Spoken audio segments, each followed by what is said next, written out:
बिस्मिल्लाहिर्रहमानिर्रहीम। अस्सलामुअलैकुम व्यूअर्स, कैसे हैं आप? उम्मीद करती हूँ कि बिल्कुल ठीक ठाक होंगे, खुश होंगे, अपनी जिंदगी को बहुत ही अच्छे अंदाज से गुजार रहे होंगे। आज की इस वीडियो में हम आपके लिए लेकर आए हैं पिस्ता आइसक्रीम। आज हम बहुत ही ज्यादा टेस्टी पिस्ता आइसक्रीम बनाने जा रहे हैं। ये बहुत ही ज्यादा सिंपल और बहुत ही ज्यादा इजी है। बहुत सी टिप्स एंड ट्रिक्स आपके साथ शेयर करेंगे। आपको बताएंगे कि कौन सी ऐसी गलतियां हैं जो आप करते हैं और आइसक्रीम खराब हो जाती है। आपने वीडियो को लास्ट तक देखना है और आज से आइसक्रीम घर पर ही बनाएंगे आप। चलिए बिस्मिल्लाह करते हैं, पिस्ता आइसक्रीम बनाना स्टार्ट करते हैं। पिस्ता आइसक्रीम बनाने के लिए हमें यहाँ पर जो चीजें चाहिए, 2 पैक हमने क्रीम के लिए हैं, बादाम लिए हैं, पिस्ता लिया है, कंडेंस्ड मिल्क लिया है, ग्रीन फूड कलर लिया है। बाकी की चीजें हम रेसिपी में डिस्कस करेंगे, उसके लिए आपको जुड़े रहना होगा हमारे साथ साथ। चलिए पिस्ता आइसक्रीम बनाना स्टार्ट करते हैं। यहाँ पर हम सबसे पहले एक बाउल लेंगे और उसमें ये हम डालेंगे व्हिपिंग क्रीम है हमारे पास, मिल्क पैक की हमारे पास व्हिपिंग क्रीम है, वो इसमें ऐड करेंगे। आप किसी भी तरह की क्रीम ले सकते हैं, जो भी आपके पास कंफर्टेबली मिले। बेसिकली ये ठंडी होना बहुत ज्यादा जरूरी है, बिल्कुल चिल्ड होनी चाहिए। ठंडी होगी तो अच्छी तरह से बीट होगी ये क्रीम हमारी। इसी तरह ही हम दूसरा पैकेट इसमें डाल लेंगे।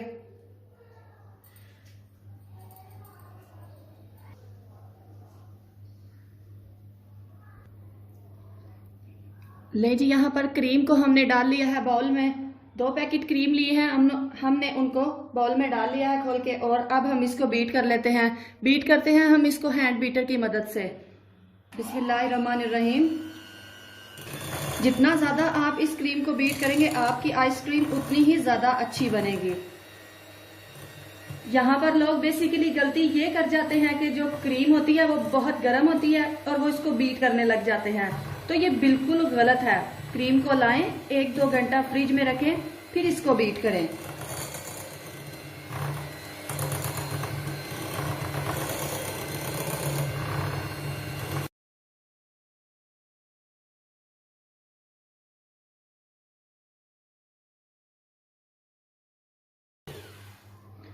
ले जी, यहाँ पर 2 से 3 मिनट हो चुके हैं। इसको चेक कर लेते हैं कि ये बीट हुई है कि नहीं। अगर आपके पास हैंड बीटर नहीं है तो आप इसको मिक्स की मदद से भी बहुत अच्छी तरह से बीट कर सकते हैं। यहाँ पर इसके बीट होने की पहचान आपको बताती चलूं कि आप इसको यूं चम्मच पे रखेंगे तो ये बिल्कुल भी नहीं नीचे गिरेगी, बिल्कुल फोम की सी शक्ल अख्तियार कर लेगी। ये देखिए, ये बहुत अच्छी तरह से बीट हो चुकी है।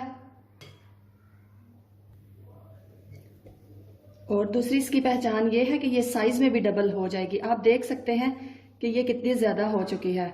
और इस पॉइंट पर आकर हम इसमें डालेंगे, ये हमारे पास है 1 प्याली कंडेंस्ड मिल्क। इसकी रेसिपी भी बहुत जल्द इंशाल्लाह आपके साथ शेयर करेंगे। ये आप देख सकते हैं कि कितना खतरनाक सा हमारा कंडेंस्ड मिल्क तैयार हो चुका है। आइसक्रीम में ज्यादातर ये कंडेंस्ड मिल्क ही यूज किया जाता है। इसमें कोई शुगर नहीं जाती है, कोई कुछ और नहीं जाता। कंडेंस्ड मिल्क में सब कुछ होता है, चीनी भी उसमें मौजूद होती है, तो इसलिए कंडेंस्ड मिल्क डाला जाता है। इसको डालते जाएं, साथ ही इसको मिक्स करते जाएं। तकरीबन 1 प्याली हम इसमें कंडेंस्ड मिल्क डालेंगे। अगर आप शुगर ज्यादा पसंद नहीं करते हैं तो आप इसमें कम भी डाल सकते हैं। ले जी, यहाँ पर कंडेंस्ड मिल्क जो हमारा वो बहुत अच्छी तरह से मिक्स हो चुका है।